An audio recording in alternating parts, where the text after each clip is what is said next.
ओम शांति। मधुबन में सदा ही रौनक लगी रहती। मैं कभी अप्रैल एंड में मधुबन में नहीं आई हूँ, तो मुझे इतना अनुभव नहीं था कि पूरा ही क्लास भरा हुआ मिलेगा। अकाउंट्स जी। तो अचानक ही लंदन से आना हुआ, क्योंकि 3 सप्ताह ही हुआ है मुझे लंदन वापस गए, यहाँ 10 सप्ताह के रहने के बाद। तो वहाँ पर पहले तो यही समाचार मिलता रहा कि दादी ठीक होती जा रही है। फिर कुछ ऐसी बातें थी जिसमें कुछ डिस्कशन की ज़रूरत थी। तो फिर संतोष दीदी का ख़ास फ़ोन आया कि तुम थोड़े दिनों का चक्कर लगाओ। तो मैं गुरुवार के दिन, पिछले गुरुवार आकर के बॉम्बे पहुंची और देखा कि दादी तो ठीक ही हो रही है। और इनफैक्ट उस दिन उसका थोड़ा लगता था कि पेट बिल्कुल ठीक है, परंतु वो कारण ये था कि आधा क्लियर उन्होंने अहमदाबाद में किया था और बाकी पहुंचते ही मुंबई में आधा और उन्होंने क्लियर किया था। तो जो दादी को नहीं तो बहुत सूजन रहती ना, तो वो बिल्कुल फ्लैट लग रहा था और दादी का चेहरा भी बहुत हर्षित। तो फिर वो उस समय तो कुछ तब तक खाना पीना था ही नहीं, तो फ्लैट ही था। फिर जैसे ही उन्होंने लिक्विड डाइट शुरू की तो फिर प्रॉब्लम आती गई फिर दोबारा। तो बता रहे थे कि कल जबकि मैं निकली तो खास संडे का दिन है, जिसमें वो पेट वाला जो सर्जन है मुंबई वाला, वो हर रोज़ 30 ऑपरेशन करता है पेट के। तो जब वीकडेज़ में आ रहा था तो बहुत व्यस्त होता था, तो आकर अपना इंस्ट्रक्शन दे करके जल्दी में चले जाना होता था। तो उन्होंने खुद ही कहा था कि मैं संडे दिन आऊँगा, संडे दिन मेरे पास छुट्टी है तो मैं शांति से बैठूँगा। तो कल रात्रि को 10 बजे बता रही थी बहनें कि अच्छी तरह से न सिर्फ बैठा और लेन देन की दादी के तबीयत के लिए, परंतु फिर दादी तो आप जानते हैं थोड़ा भी ठीक होने पर फिर दादी ज्ञान की वर्षा कर लेती। तो अच्छी तरह से ज्ञान की भी बातें सुनी। और योगिनी बहन का तो कहना है कि ये फर्स्ट टाइम कोई ऐसे बड़ी दादी या कोई ऐसे सीनियर इस हॉस्पिटल में गए हैं, ब्रीच कैंडी। और वैसे तो उनका जो सिस्टम है बहुत ही स्ट्रिक्ट है, परंतु दादी जैसे उन्हों की सेवा के लिए आई हुई है। सिक्योरिटी गार्ड्स आते थे देखने के लिए कि कितने लोग कमरे में बैठे हैं। फिर दादी को देख करके पाँव पड़ते थे, पाँव छूते थे, फिर उनको टोली देते थे, तो ऐसे ऐसे करके फिर चले जाते थे, कुछ कहते नहीं थे। तो नर्सेस, सिक्योरिटी वाले अभी तो सब नमस्कार करते हैं जैसे ही हम लोगों को देखते हैं, परंतु मेन जो वहाँ के सर्जन्स और डॉक्टर्स हैं वो मुख्य जो है बहुत अच्छे माने जाते हैं, तो वो भी बहुत ही नज़दीक आए हैं।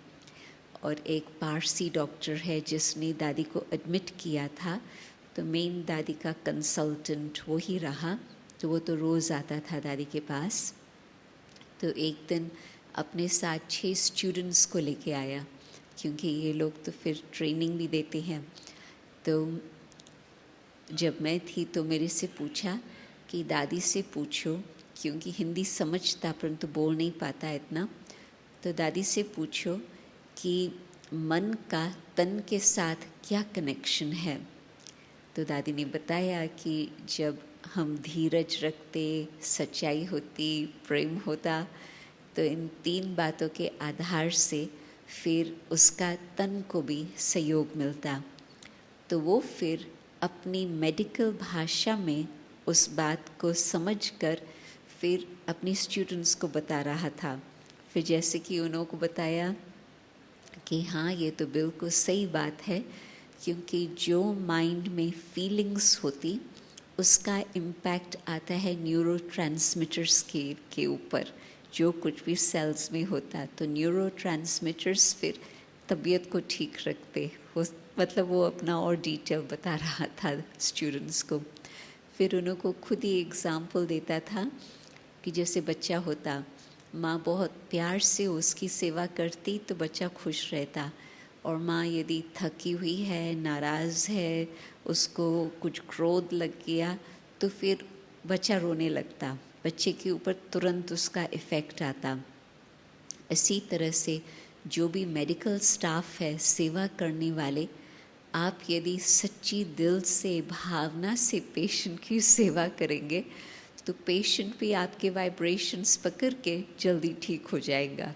और यदि आप जल्दी जल्दी में ऊपर से या पैसे कमाने के हिसाब से किसी की भी सेवा करेंगे तो वो भी वाइब्रेशंस पेशेंट तक पहुंचता और फिर उनको ठीक होने में टाइम लगता।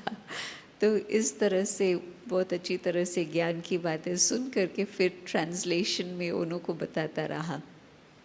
तो इस तरह से मीन्स जो भी मुख्य डॉक्टर्स हैं, नर्सेस हैं, वो बहुत नज़दीक आ गए हैं।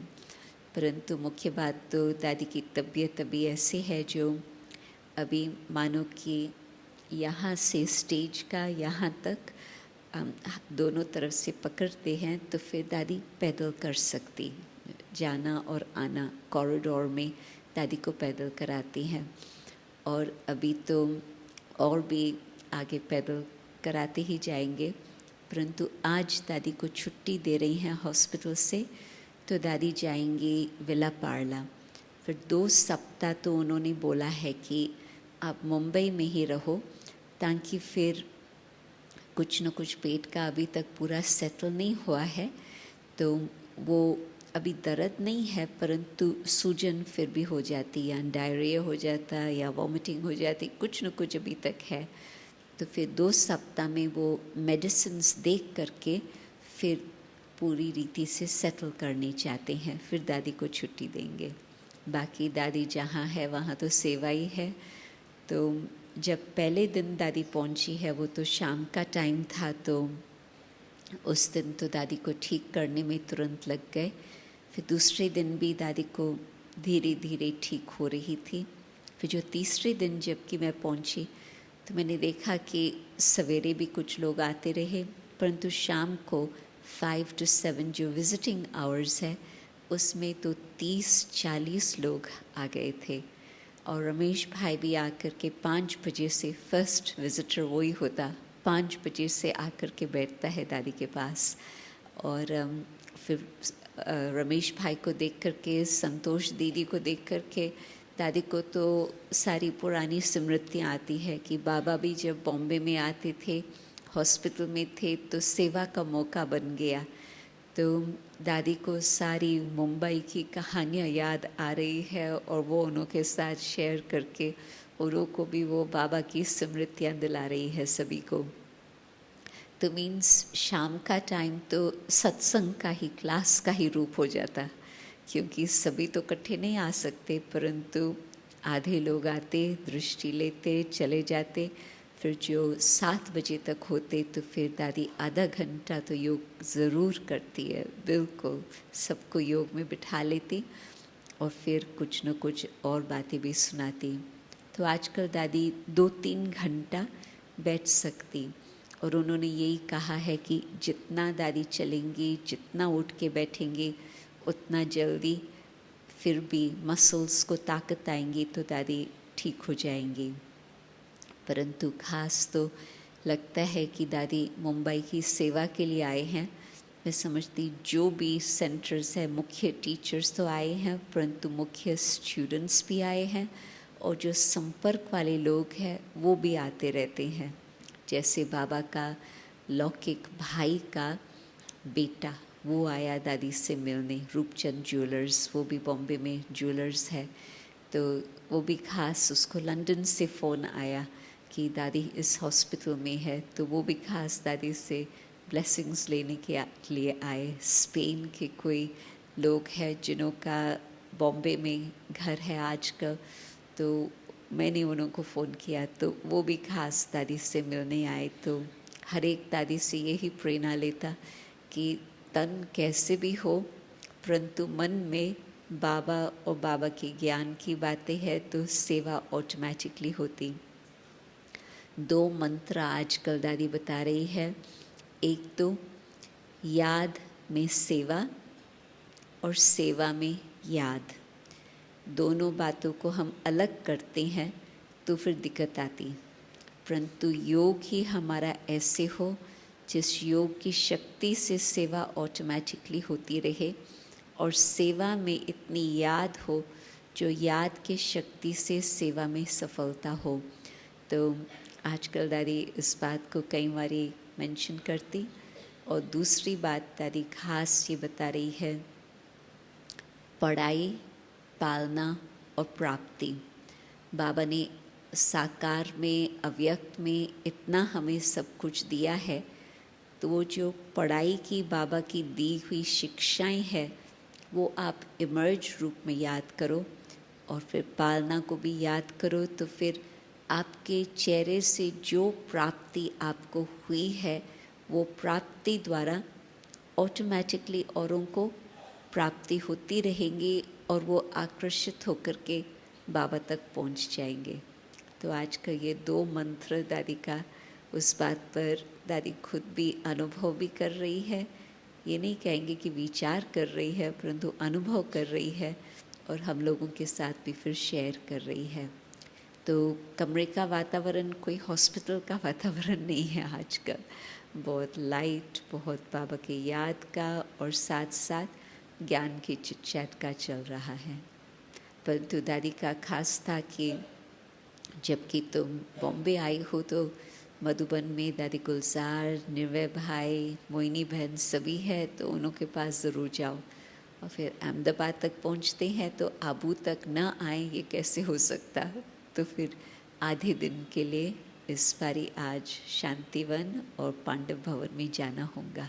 फिर आज दोपहर को ही अहमदाबाद, शाम को मुंबई और फिर कल रात्रि को लंदन। और दादी गुलजार से बॉम्बे में अहमदाबाद में मुलाकात हुई। दादी जा रही थी विला पार्ला, कुछ चेकिंग था अहमदाबाद का, वो हो गया और अभी फिर मुंबई में दादी होंगी। तो वहाँ पर भी फिर गॉल ब्लैडर का 3 मास हो चुका, तो उसकी फिर से चेकिंग होंगी। परंतु ड्रामा बहुत मीठा है क्योंकि दोनों दादियाँ इकट्ठी ही अभी कुछ दिन विला पार्ला में होंगी। यहाँ भी दोनों दादियाँ इकट्ठी होती तो दोनों को बहुत आनंद आता, तो वहाँ भी अभी दोनों दादियाँ इकट्ठी होंगी। तो मुझे लगता है कि बहुत खुशी का वातावरण होगा। कुछ दादी जल्दी ठीक हो जाएंगी, यही सही बात है। एक दिन जब दादी की तबीयत कुछ बिल्कुल ढीली थी, यहाँ शांतिवन में 3-4 डॉक्टर्स दादी के बाजू में बैठे थे। फिर हंसा बोले कि दादी का डॉक्टर आ रहा है। तो वो 1-2 को देखने लगे कि फिर और कौन सा डॉक्टर आएगा, परंतु फिर दादी गुलजार अंदर आई तो सभी हंस पड़े। तो हंसा ने कहा यही तो दादी की डॉक्टर है। दादी इससे ही ठीक होती है, वो जब दादी को इतना इंजेक्शन लगाती है वो बाबा की शक्ति का, तो दादी जल्दी ठीक हो जाती है। जी, ओम शांति।